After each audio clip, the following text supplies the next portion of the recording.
What's up, everybody? Welcome to Tesla Fix. Today we have also a special episode, like I always introduce. Today we want to talk about the margins of Tesla, and VW is kind of in trouble a little bit. And for all of this interesting stuff happening right now, I've invited Yashu to my channel right now. So everybody, please make some noise for Yashu.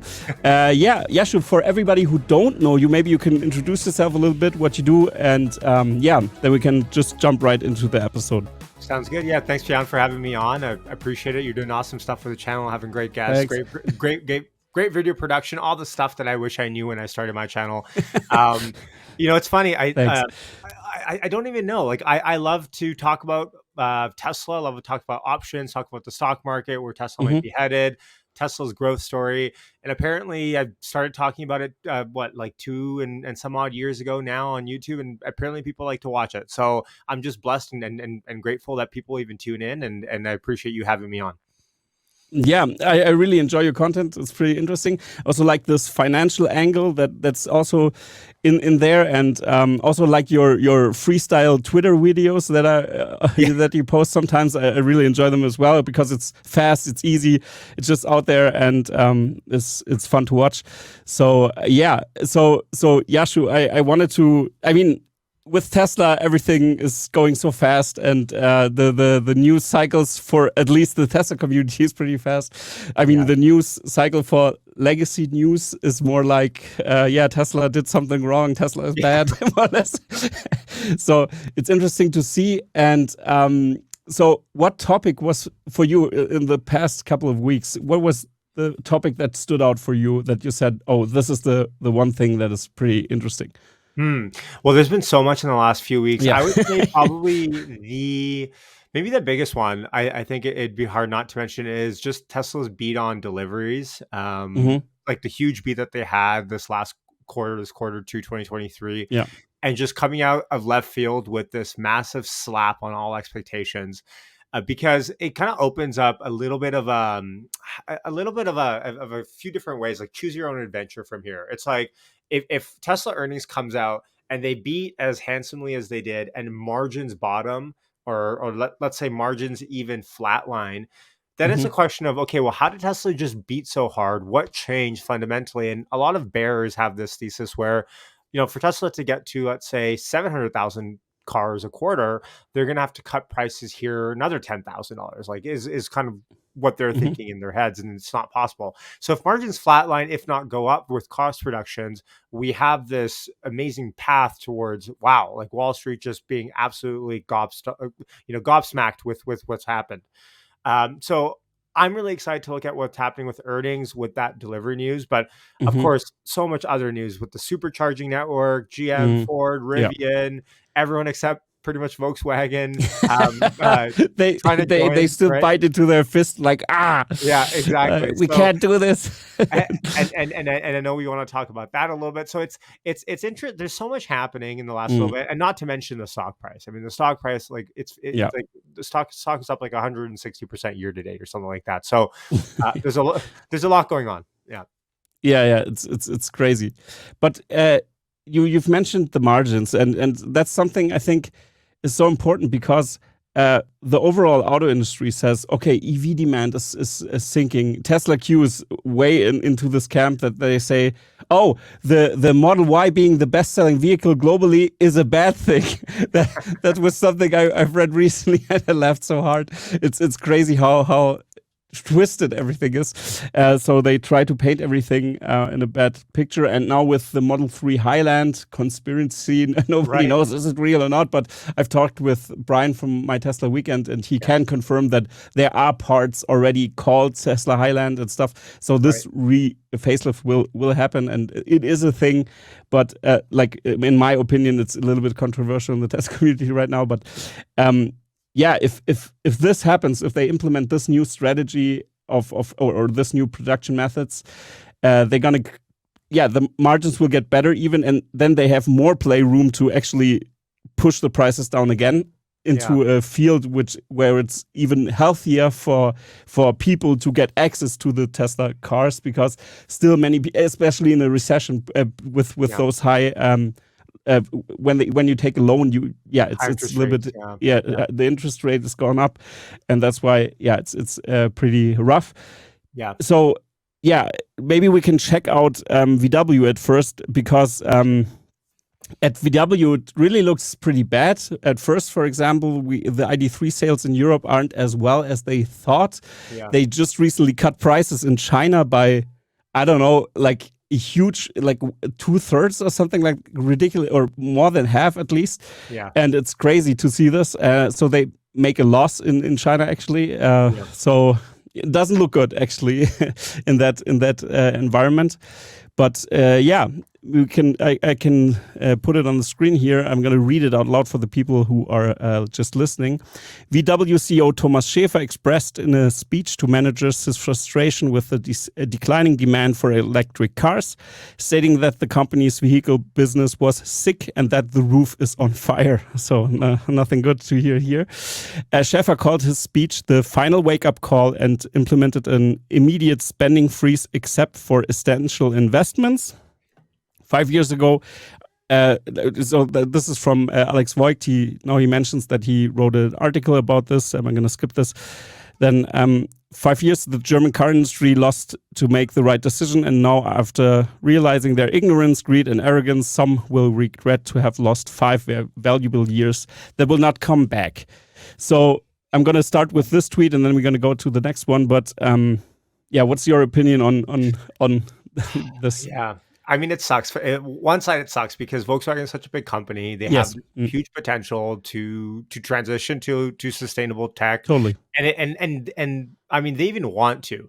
It's just a complete cluster of execution from their end. You know, they don't have the leadership from the top down to get this done. Now, what the sad part is, I know where the story's kind of headed, because when a recession happens, which I still think at some point will here in the next year. When a recession happens, I mean, these gaps in leaders and trailers only widens, because what happens in recessions is companies like Volkswagen, and you just read it there, are going to cut back on the exact spending and investment that they need to be able to step change them in the next leg of the bull run. But they won't be able to, because in this recession, they'll look at everything that's going down and they'll optimize for the short term.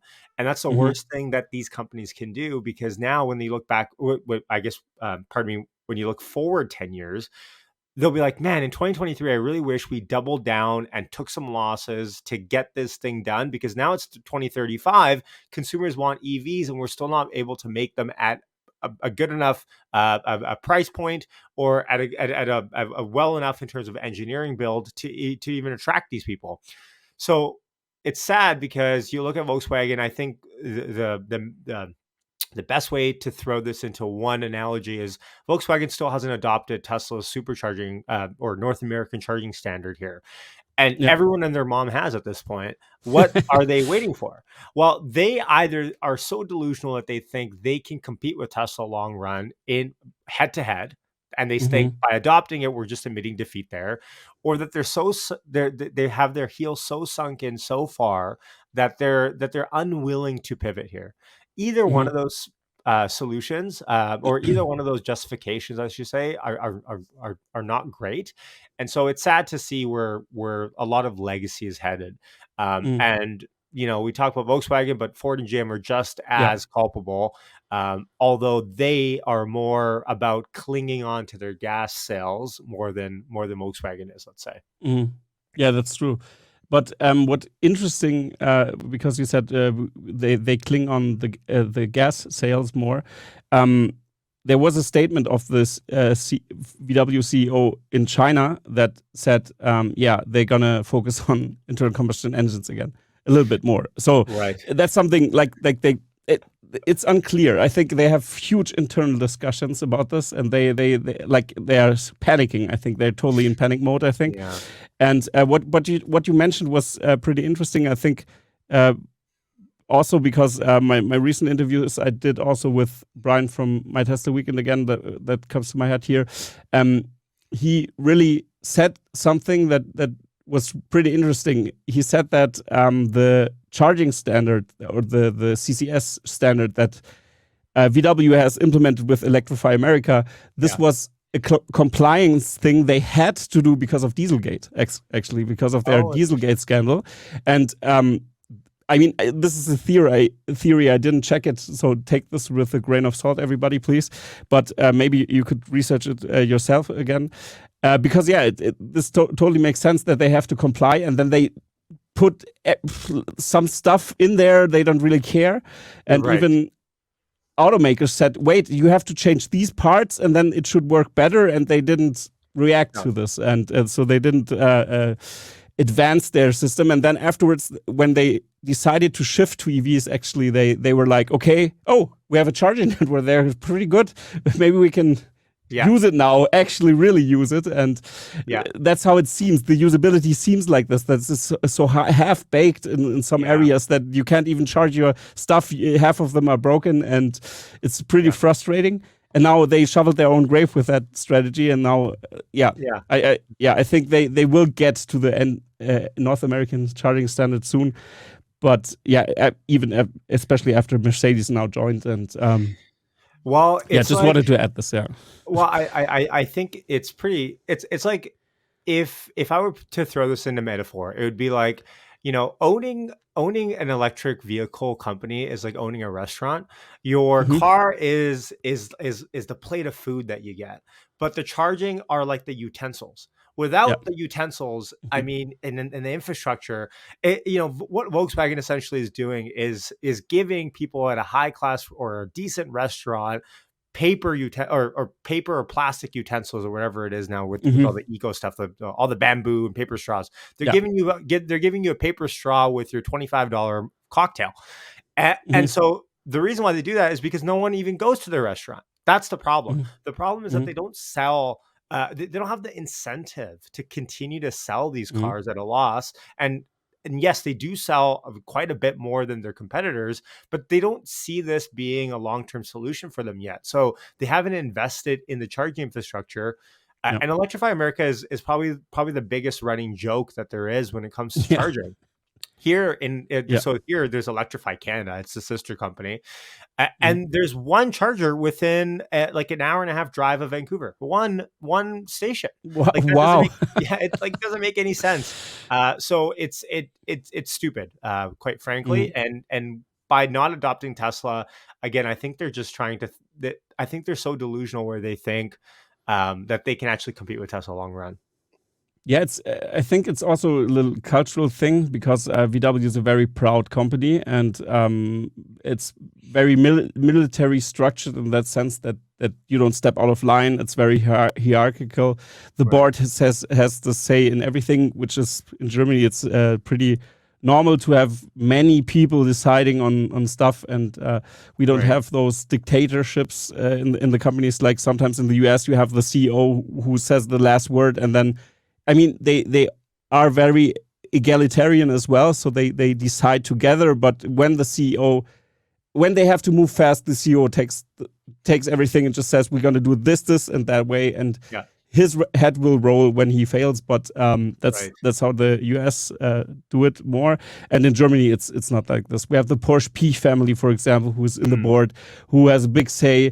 And I mean, the sibling or the kids of the Porsche P dynasty keeps growing and growing. So this gets more and more complicated the longer it gets, and the boards and everything. The workers' council is also involved, and it's a huge mess. And I think they lost track when they got rid of Herbert Diess, actually, because he was at least vocal about this. And that's why they saw him off after they renewed his contract, which means he gets paid for the next 5 years still. So a huge liability as well now on top. And he consults, but I don't see him consult very much. So that's just something I wanted to add. But it seems like it's so hard for them to get those margins, and that's the biggest problem, I think. And for example, because the product isn't on par as well. For example, the ID.BUZZ they tried to release and get it off the ground, but it really didn't catch up in Europe. It's like they just sold half of what they produced, and this is alarming. Actually, and many ID buses are on the lot still. I mean, it's around 40,000 production numbers, so not as big as Tesla, but still, yeah. But how is your view? How could they change? Is there a possibility? How is there any competition besides Tesla now? Because it thins out. It almost in a few months it just thinned out so rapidly. It's crazy to witness this. What's your thoughts on that? Well, I actually think because of the supercharging adoption, I think that will help these smaller players in the EV market, like Ford, GM. Like if I have a friend who has a Mach-E, and for the last few months he's been complaining about, charging infrastructure sucks, my efficiency sucks, I drive far, it dies on me. Recently he had his 12-volt battery die on him, and he couldn't figure it out, and then it was just a whole mess. But now I'm talking to him about this, and he wanted to return it. It's on lease. And so now he's like, oh, well, you know what? I can maybe wait till next year for the adoption of the Tesla supercharging network, and maybe that'll fix some of my problems. So I think it'll actually be a big boon to these players. But again, I'm not worried about that, because I think the bigger issue at hand is adopting a sustainable sustainable transportation with EVs, because like our first EV in the family wasn't a Tesla. It was a Nissan Leaf, and we loved it. It was like a golf cart, essentially, like a glorified golf cart. It actually was. When people say it's, EVs are glorified golf carts, the Nissan Leaf was. It wouldn't go very far. It went like 120 kilometers, which which I guess you and I would know, but maybe all the Americans out there would know. It's like 60, 70 miles or something like that. And it just wouldn't, it was just like, okay, well, after a certain point, it was like, okay, well, maybe we wanted to drive longer than 45 minutes somewhere, and then we looked into Tesla. So I think, not to say it's a gateway drug, but really EVs are a gateway drug into Tesla as it stands right now. And again, I'm of this belief, and I say it all the time, I think the biggest risk to Tesla long-term is Tesla having a monopoly in the space. They need, there would be no Apple without a Samsung. This continual fight over market share, over new features is the sole basis, I think, in the long term for a really, really competitive environment. And I don't want to live in a world in 2040 where 99% of the cars out there are Teslas. There should be competition out there. Now, whether or not that happens or not with Robo Taxis is a different story. But really, for all of us, for consumers, we want to live in a free market where there isn't a monopoly. It benefits everyone over the long term, even investors, I would argue. So, it's going to be interesting to see where this all goes. But second in place, it's tough to say even right now. In North America, BYD probably globally. I also see that. I mean, from the production numbers, but profitability is also different, totally different game. It's so hard to get an EV profitable, and now it shows. And I think what we were witnessing with all the supply chain deals they did with lithium and with refining now, and with their I always call it the show plant where they, or their test plant where they show how this is how you could refine. Please do it our way, and we're going to help you, because Tesla has a track record of doing this, helping the partners to get on track to be more efficient, even if they share technology with them. It makes totally sense. And I think, with this in mind, the margins could keep lowering and lowering over the next 10 years, because it's all about the raw materials. And it's pretty tough. And I also agree with you on this one, that we need the competition, of course, in a free market. It's important, because then companies get lazy. We had this with Intel for years. They dominated the market, and we all know what happened there. They lost market share left and right to the different manufacturers of chips. And recently with Apple, it was their KO blow almost. In the professional sector, everybody just switched to the M1 Max now, or the M2 Max now. Pretty tough game, because they have those AI chips, for example, and stuff like this. So it's much more innovative, and they penetrated the market then. And now it's pretty tough. So I agree. Tesla needs competition don't get lazy, actually. For sure. It's absolutely absolutely crazy. So how do you view the next chapter I want to look into is FSD, and because many people talk about FSD as being like the holy grail of of the stock, to the stock price that is gonna like shoot up into the moon or way beyond to Mars maybe.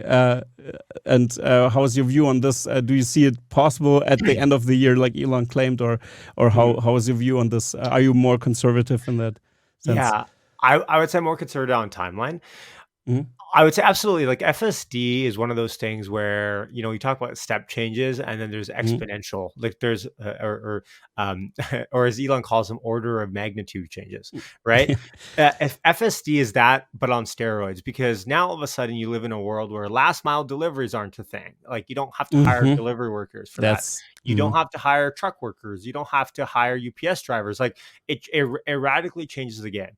Now, because of that, because of how, and maybe this is my silly monkey brain, but because of how massive that changes, I don't think it'll just pop up on us Mhm. overnight. I'm sure Elon would probably disagree with that, but Mhm. I think, let's say, you know, this is the timeline I look at FSD. I think when they get close, they'll probably partner up with the city. They'll say, look, Yeah. we've partnered up with Las Vegas. We've partnered up with Miami, like one of these cities. And they'll say, we are starting driverless FSD rides for the public between these hours and that hours, or maybe it's 24/7, or maybe it's only for 30 Model Ys and Model 3s. But I think Tesla needs to eat their own dog food here, set up their own fleet, pilot this case study, make a white Mhm. paper out of it, show the statistics from the municipality. We have saved this much in Uber and taxi costs. We have saved this many accidents on the road, this many Mhm. drunk drivers. Make a whole pilot case study white paper out of it. Use that as a template framework to sell every other municipality in the world that is ever resistant to it. But Mhm. let the first few be Tesla oriented, because remember, someone's still going to have to take the car and then plug it in, unless that snake charger is still a thing. Someone is Mhm. still going to have to vacuum maybe in between drives if someone spills all their Skittles on the back seat. Like there's going to be these little things where Tesla's going to have to figure out all the logistics. There's going to be an Mhm. app, right? So I think like we will, personally speaking, I think we'll know we're close when Tesla starts to talk about these logistics, because then Mhm. I'll know, okay, they're probably 3 to 6 months out.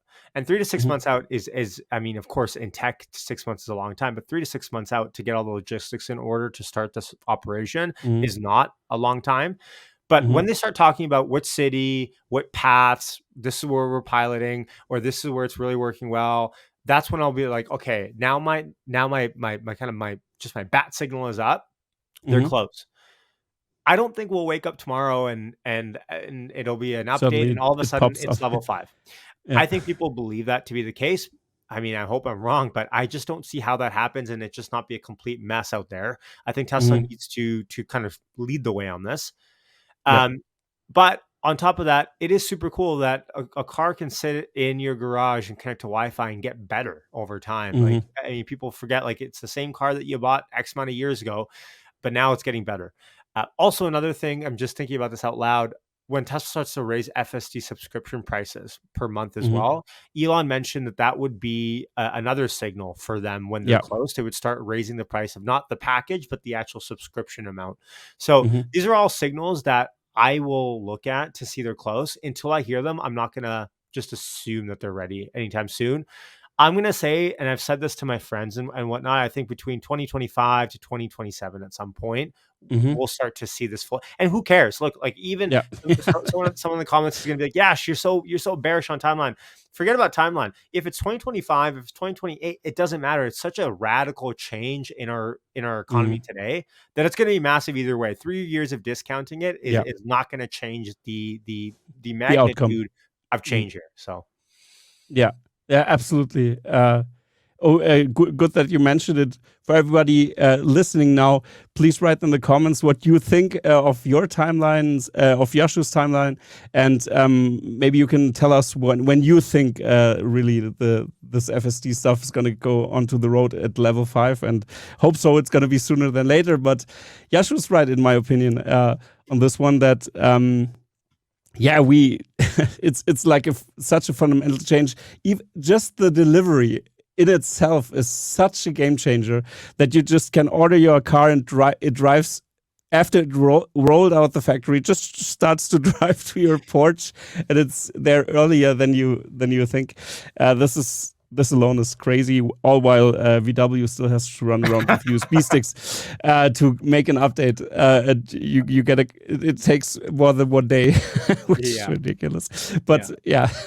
We gotta stop VW bashing for now. It's sad enough how it's happening.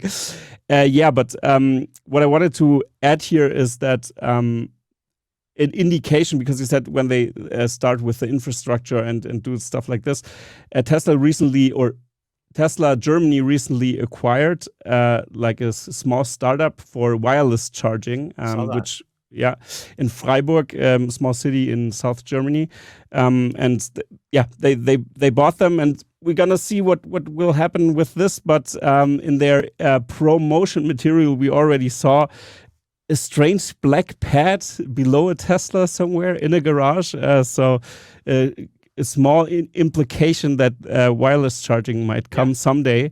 And I think it makes sense with the sub $25,000 car. I think with that, they try to implement this maybe. And that it seems like a reasonable timeline, in my opinion. When they start Giga Mexico, actually. And when this factory keeps on running, I think then they're going to. And this also matches with a little bit with your timeline with FSD as well.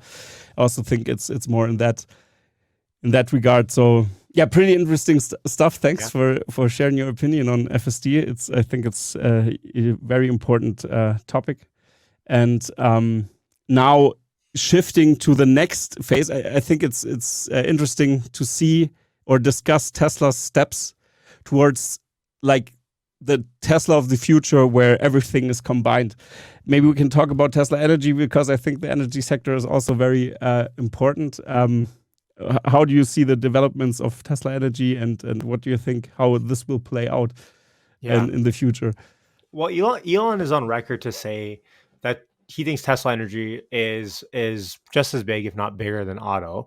And so as it stands right now, that's totally not the case. We know that margins in energy are slowly getting up there. Like it will take time. Some people thought by end of the year we're going to be at 50% gross margin or something crazy for Tesla Energy.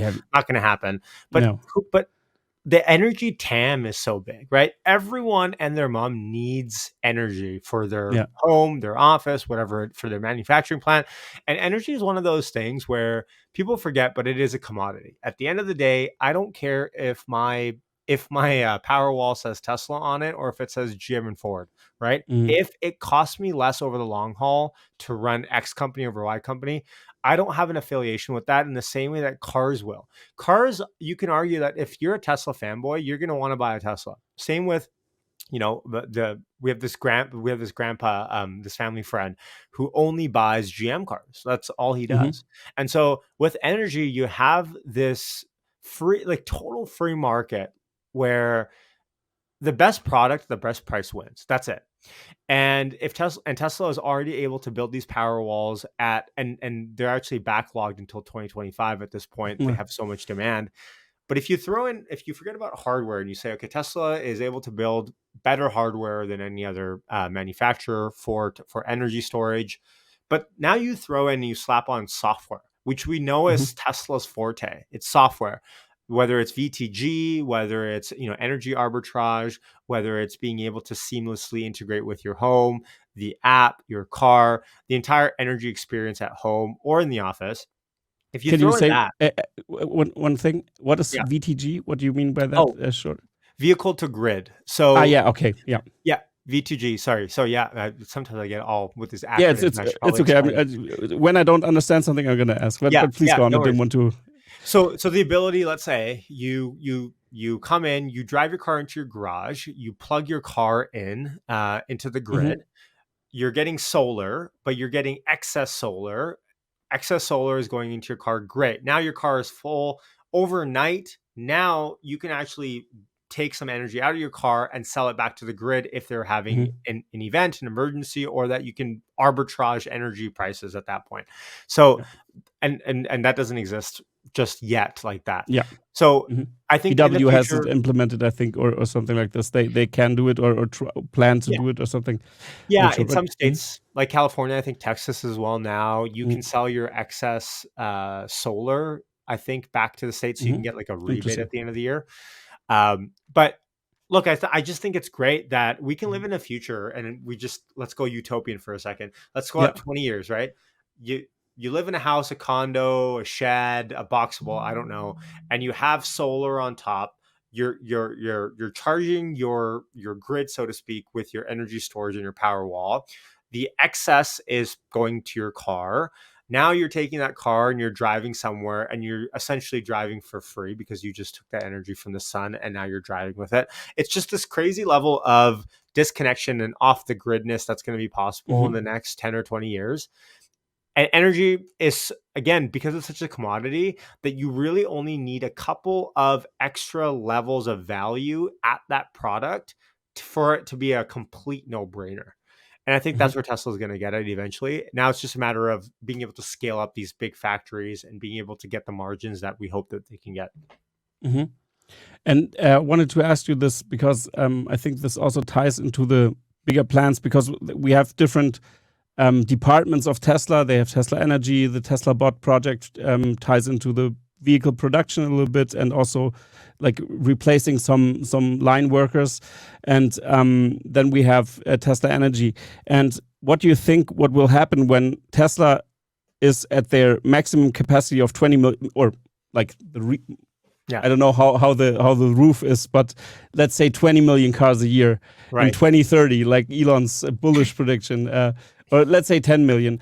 What do you think? What will happen when the market starts to be saturated of EVs? I mean, this might be very further out. So again, utopia territory. But what do you think? What will happen? Because I find it very interesting you could really see those synergies that they can use with those Mm, departments. They can really shift mm. around stuff. But what do you think? How are they going to combine all of this?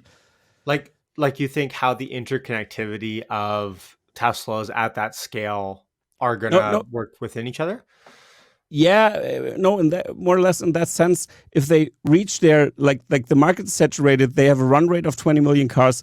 Okay. What will they do then? What's the Mm. next step? What do they Ah, do with all this capacity, for example, or the, I mean the materials they have the materials. What they gonna do next? yeah. Just a little bit in the utopia category. Well, let's say they get to their lofty goal of 20 million, right? Mm-hmm. At that point, now you have to assume they get there with FSD, with robo taxis. You Mm-hmm. probably assume that Mm-hmm. because I think at 20 million units, and again, it's not 20 million Model 3s. It's going to be this new version, this new Model 2 or whatever. So I'm Mm-hmm. imagining a much smaller unit Mm-hmm. vehicle. I don't know. Like I'd imagine at that point, we're living in a world where robo taxis are a thing. Tesla Mm-hmm. robo taxis. Your truck drivers are probably not a thing anymore if Tesla semis Mm-hmm. exist, or they're increasingly not, because it takes a while for these Yeah. gas cars to get out of, or to come into extinction, because they just Yeah. can last for decades. Yeah. Um, but Tesla bot, I think, is probably the biggest focus at that point for their Mm-hmm. extra capacity for their labor, because I think Tesla bot is one of those things where we talk about, like, now we're talking about Mars almost, right? Because now, Mm-hmm.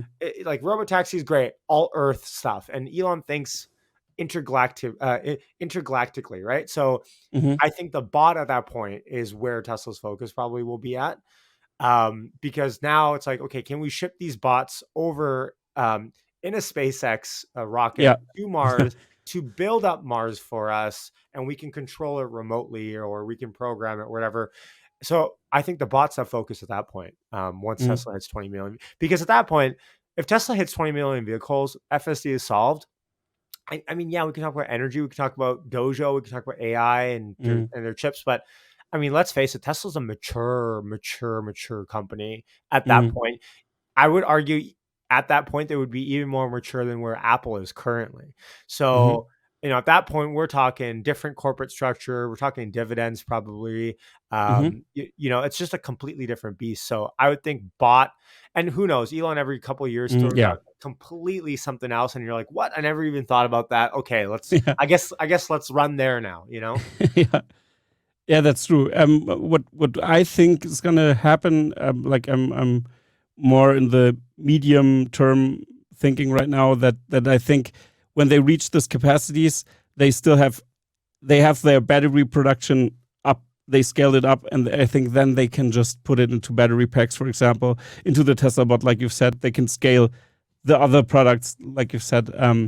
But also, I think Tesla Energy will grow immensely at that point, because then they're gonna have those mega packs everywhere. I think they can just deploy them because they say, "Oh, okay, this month we don't have as many EVs. Let's just shift to because the robot, like you said, the robot taxi utilization is maybe at a good rate, and then Right.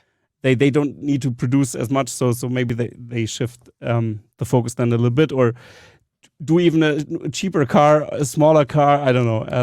Who knows? A rickshaw, yeah, Tesla rickshaw with a Tesla bot in front that just Yeah, runs in 5 kilometers per hour. Yeah, no, but yeah, I think it's pretty interesting what's happening. Yeah, but how do you see the next quarters of Tesla, like the next quarter? How do you view it? What are the production numbers this year? What's your thesis on this, or your feeling? Let's say, the ballpark you're in. Yeah, I think the next couple quarters are both very interesting, but also very boring, because it's not. We kind of know Tesla's going to do their 1.8-ish this year million cars. We roughly know that margins are going to suffer a little bit this year. We know that EPS is going to be way lower. Like, it's almost like, let's fast forward to the end of the year where we finally get Cybertruck deliveries, cross my fingers. We finally get Cybertruck deliveries. Margins have completely bottomed. Berlin and Austin are like fully ramped up, if not close to at that point. We talk about FSD. Maybe there's some sort of update there. Again, I'm not going to hold my breath on that so much. But I think the Cybertruck in the next 6 months is probably the biggest focus for me. It's a new product line, completely new product type in a new category for Tesla. And I think it brings in a whole new pool, like a net new pool of investor and consumer base to Tesla that doesn't exist today. The average person, and I get it, the first couple 100,000 are going to be fanboys like us. We're going to buy it, whatever. Yeah. But past that, the person that actually needs this thing is a general contractor, a roofer, a window cleaner, someone that has a lot of stuff that they need to tow, and people and labor, and they're out on the construction sites every day. That's the person that Tesla needs to target with this. So I'm excited to see where that goes, because if Tesla can prove they can release a new vehicle that's so monumental, so different. And I guess as fanboys, we have a bias of we think Tesla will release anything, it'll be a hit. The street does not believe that. Now, let's say if they prove the street wrong, I think that's a huge moment for Tesla again, in the same way that the Semi was, going back to the Tesla Semi event. Bill Gates saying it's never possible to build an electric Semi. It's never gonna be done. It's not realistic. And then Tesla having this unveiling for Tesla Semis and delivering it to PepsiCo. So I think in that same respect, the Cybertruck is probably the biggest catalyst that we have, other than, let's say, if margins go up 10% or something crazy. I think the Cybertruck is the new thing that the street is focused on to end this year. Yeah, I think so too. It's pretty obvious. Like this thing is the first utility vehicle, the real utility vehicle of Tesla, besides the Semi. But Semi still they have to ramp up or expand Nevada before they really can pump them out.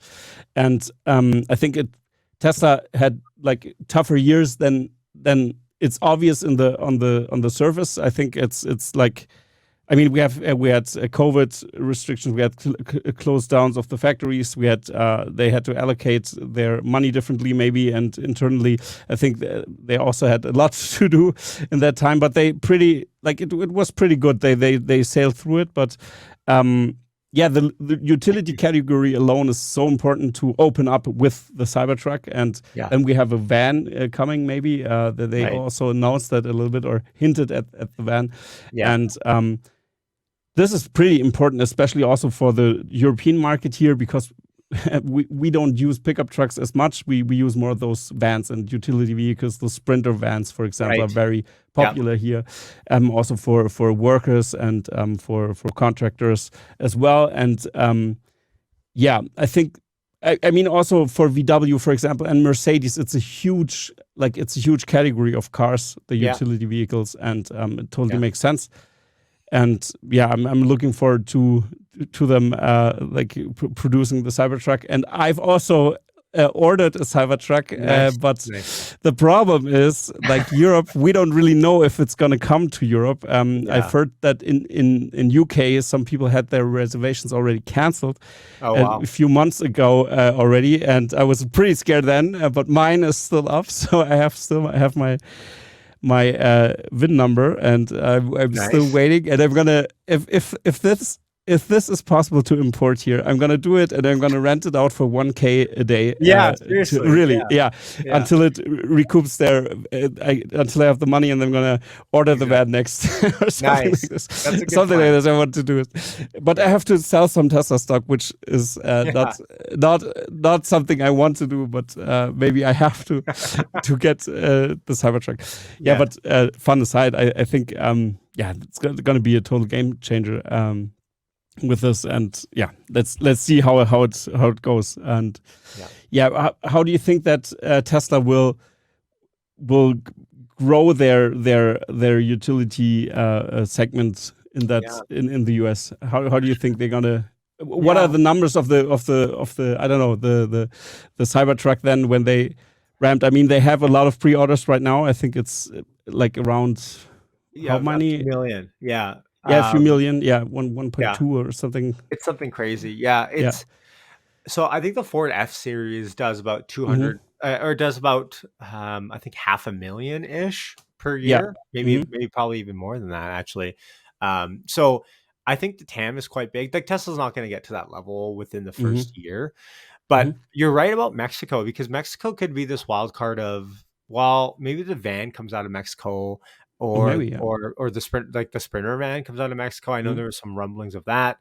But let's see how fast this factory gets built. Last week we got this news that Mm-hmm. that they're pretty much almost approved for their permits in Mexico. It's not official yet, but it's like getting there to a point where like they're pretty comfortable with it. So it's I mean, it's going to be a huge shift from Berlin and getting that set up, and all the legwork and time, and us looking into Mm-hmm. meetings happening in Berlin. This one might just be as fast as China. Like, I Mm-hmm. think Mexico's on this trajectory of wanting to attract Yeah. new foreign investment, and I think they have it in their mission to make it as fast, as good as China here in North America. And I think that's super beneficial. So Mm-hmm. I I'm very excited about Mexico, because we talk about margins. Like, like one of the knocks that Tesla bears have on Tesla, well, all of the free cash flow, all of the margins that Tesla has comes from China. And don't you know, if China, if the CCP turned on Tesla tomorrow, there Mm-hmm. goes all of their profits. Tesla would be nothing other than just if they operated in China. And I think that's not a Tesla specific argument. That's a very just China specific argument. I mean, there's a reason why Apple is moving out of China and going Mm-hmm. into places like India for their Mm-hmm. manufacturing, because no one really wants that China risk anymore. That Mm-hmm. risk of invasion with Taiwan. We've Mm-hmm. seen what happened with the invasion of Ukraine as well. So, Mm-hmm. it's like doing business in Russia before you knew Mm-hmm. what Russia was doing. But Yeah. but Mexico, I think, is going to be huge. And we talk about new vehicle types. Elon has said this on the record. Every factory will have their own vehicle types. Tom Zhu has said this in Chinese. I posted this on Twitter a few months ago. Tom Zhu did an interview in Chinese, and he said, "We want to build a Chinese vehicle. If you look at this car, you can be like, oh, Mm-hmm. that's an American muscle car. If you look at this car, it's a Mm-hmm. Japanese car. But us Chinese people don't have this, like, a Chinese specific model that Mm-hmm. we can be proud about. Yeah. I want to build that." And so that was a few years back now. And Mm. there came out some. I'm not sure if you saw this from this like Tesla source in China that posts on Twitter. I forget the name now. Maybe I don't think it was Tesla Shanghai. It was another one, and they Hmm. posted the other day that the Model 2 draft is complete in China. Ah, yeah. I've Did you read see that? something. Yeah, I've seen that. But maybe for the audience, explain Yeah. what this was about. So what I'm thinking is perhaps in Shanghai, we talk about, there's pause in production in Shanghai. Everyone thinks that's about Highland. Everyone thinks this is happening. Even going back 3 or 4 months prior, if you look at the Idra press, that was also Hmm. seen, I'm pretty sure, in China. And of course, that doesn't necessarily mean it was to Tesla, but it was in China. And so Hmm. I'm starting to, like, the conspiracy theory in me is like, well, what if this is there? And like a few days ago, we got the news where like the design is complete. Like, what if we're just all wild card surprised in a few months when they say, look, Mm. we're starting production for a Model 2 in China because we need to sell it cheaper because of BYD, and Yeah. we need to compete at a $25,000 price point equivalent rather Hmm. than a $30 to $35 thousand-dollar price Hmm. point. So there's so much happening in China. There's so much happening in Berlin and Austin. There's so much happening in Mexico. Energy, Hmm. FSD, AI. This is what makes Tesla Tesla, is that you can't Mm. have a boring conversation about Tesla, because at any point in time, it could be the most snooziest part of Tesla's trading cycle, but there's still something going on. So Yeah, yeah, that's absolutely true. That's also a nice wrap up of the episode. I think a very nice sentence. But there's one last questions I have for you, Yashu. Thank you for elaborating on everything right now. I really enjoyed it so far. yeah, But the last question is, I want to know, because everything was kind of very positive, because it's, yeah, Tesla's executing like crazy. I want to be critical as well. I think you too. I wish we had some yeah, more negative stuff to cover here, because I want to cover everything like neutral and try to not out of a fanboy perspective as much, yeah. which is pretty difficult sometimes. I have to agree. But what do you see the biggest threat of Tesla? For them, and maybe in the operations or something, or how they're executing, maybe you see something there. For me personally, I'm going to share it at first, I think, is that I see that the product categories, those, they can get I think scatterbrained, in a sense that they have to focus on so many different new categories that they're gonna like have problems. For example, the Roadster. They work on the Cybertruck more. It seems like the Roadster is halted almost. And Mm, but this might not be true, because now we have Highland. Maybe the Roadster is based on the Highland concept because it's much more sportier. Maybe it has a similar wheelbase or something like this.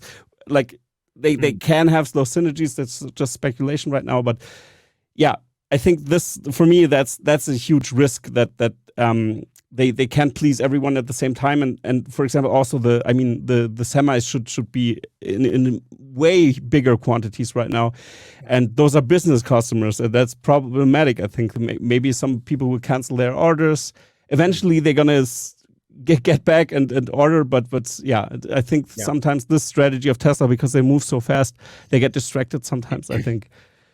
Yeah, but what's your opinion on that? Mm. Yeah, I would say the biggest risk to Tesla is that, let's say it's a world where margins go down this quarter, and then Hmm. Tesla hits a lag with sales being at the same levels that they were. Because remember, Tesla has to hit new records every quarter for Yeah, Tesla to be that's true. Tesla, right? Hmm. And so let's say margins go down by Hmm. 1%. And Tesla at some point in Q3 goes, we don't have enough orders coming in. We have to lower prices again. Tesla continues to lower prices. And Elon said that he has no problem in doing such. Hmm. Then it's a question of, okay, we're lowering margins to a point where they're unhealthy. Let's say 5-10% operating margin. I don't know what it would be at that point Hmm. in this hypothetical. Now we're really banking on Elon's um, software as a service, his Hmm. software additional margin coming through, whether it's through FSD or just a software package that you can add Yeah. on. And if that doesn't happen, let's say if FSD gets delayed or if there's hiccups there, then it comes to a point where Tesla has this kind of period of low margins and no marginal revenue on top with software. And that's where I think the street, it's like the worst case for the street, because the street goes, well, like, what are we doing here? Why are we running a business with no margins only for the sake of growth if you don't even have software revenue coming in? So I think you talk about risk. That's one of the ones where to end the year for Tesla to do 1.8, they're still going to have to sell more sequentially every quarter. And for them to do so, of course, they're rolling out referrals now and like, $500 off and these promos, and hopefully that helps. But it's to be determined in terms of how much that can help. And of course, there's stuff like the tax rebate and the EV rebate that are going to be coming out point of sale soon. Look at me even turning bullish on my bearish, but there's there's I guess there's certain things for us to look forward to, but the margin story without the software, without the additional marginal revenue, is one to really watch for, because now, because the margins continue to go down, now you really have to be a believer in the software story for Tesla. And if you're not a believer in the software story, then you never think margins go up from here for every additional car sold. So that's something to watch for. Okay. So yeah, interesting points here. Thank you very much, Yashu. Maybe you want to tell us what you are up to right now, like plug your stuff now. Now's the time for this. I think everybody should follow him, by the way. I'm going to link his channel, of course, on top of the right corner here. And yeah, maybe you can tell my audience that might not be involved in your stuff, what should they look out to with you, with your contact. First of all, thanks for having me on. Great channel, great show, great questions, great discussion. We can do this for, I believe, hours, right? My channel is following the day-to-day stories on my perspective of Tesla, whether it's new price cuts, whether it's the kind of the stock price reaction, options movement. Recently I'm talking about the buyback, and has Tesla already bought back stock, and the possibility of that. Really, I just like to have intellectual discussions about Tesla and where they're headed, bullish or bearish. Same way as you, I like to be very clear-headed and try to argue on both sides a little bit. So hopefully people can check it out. And also, live streams are a staple, not in the last few weeks, but live streams are a staple of our channel as well. We always go live and talk about Tesla for a few hours and have discussions with people in the comments and bring people up. So that sort of stuff. If you're into it, check it out. Yeah, please do it. So thank you very much, Yashu, for being on. I think we're going to repeat this in a few months or maybe next month. It depends on what happens with Tesla, but it always happens something. So yes. I'm not thinking that we won't get it. Yeah, something to talk about all the time. Exactly. So thank you, Yashu. And there's one last thing to say now, is to say goodbye, everybody. Take care. Thanks, Jan. Wasn't this episode awesome? Let's accelerate the pace of innovation by subscribing to Tesla Fix. It is my absolute favorite channel on the whole interwebs.